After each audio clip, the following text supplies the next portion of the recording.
আর্জেন্টিনার রোমাঞ্চকর জয়ে ছিল অনেক নাটকীয়তা। হুলিয়ান আলভারেজের অবিশ্বাস্য গোল, লিওনেল মেসির 10তম অ্যাসিস্ট, বিতর্কিত লাল কার্ড এবং ম্যাচ জুড়ে উত্তেজনাপূর্ণ মুহূর্তের পাশাপাশি আলোচনায় এসেছে মেসি ও রেফারির বাগবিতণ্ডাও।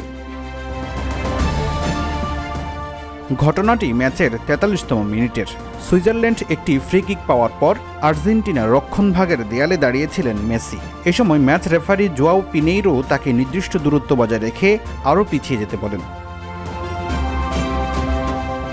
তবে রেফারির কথার ধরন ও অঙ্গভঙ্গিতে বিরক্ত হন আর্জেন্টিন অধিনায়ক। স্পেনিশ সংবাদ মাধ্যম মার্কা জানিয়েছে, তাৎক্ষণিক প্রতিক্রিয়ায় মেসি রেফারিকে বলেন, আমার সঙ্গে ঠিকভাবে কথা বলুন।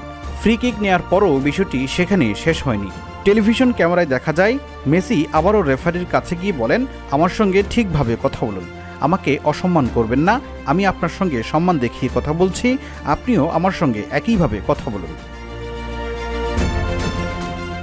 5+ স্টার রেটিং প্রাপ্ত দেশের সর্বোচ্চ বিদ্যুৎ সাশ্রয়ী ওয়ালটন এসি। স্মার্ট কমফোর্ট এখন নেক্সট লেভেলে। এদিকে ম্যাচের 72তম মিনিটে সুইজারল্যান্ডের ফরওয়ার্ড ব্রিল এমবালোর বিরুদ্ধে ডাইভ দেওয়ার অভিযোগে দ্বিতীয় হলুদ কার্ড দেখিয়ে মাঠ থেকে বের করে দেন পিনেইরো। রেফারির এই সিদ্ধান্ত ব্যাপক বিতর্ক জন্ম দিয়েছে। প্রশ্ন হলো, কে এই জোয়াও পিনেইরো? পর্তুগিজ রেফারি জোয়াও পিনেইরোর বয়স 38 বছর। ইউরোপের অন্যতম সম্ভাবনাময় রেফারি হিসেবে তিনি বেশ আগে থেকেই পরিচিত। 2015 সালে পর্তুগালের শীর্ষ লিগে অভিষেকের 1 বছরের মধ্যেই 2016 সালে তিনি ফিফার আন্তর্জাতিক রেফারির স্বীকৃতি লাভ করেন। এরপর ধারাবাহিকভাবে ইউরোপের বড় বড় টুর্নামেন্টে ম্যাচ পরিচালনা করেছেন তিনি।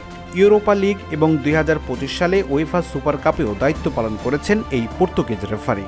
মাঠে ধারাবাহিক পারফরম্যান্সের স্বীকৃতি হিসেবে শেষ পর্যন্ত 2026 বিশ্বকাপের রেফারির প্যানেলেও জায়গা করে নিয়েছেন জোয়াও পিনেইরো। ফখরুল ইসলাম, ইত্তেফাক নিউজ।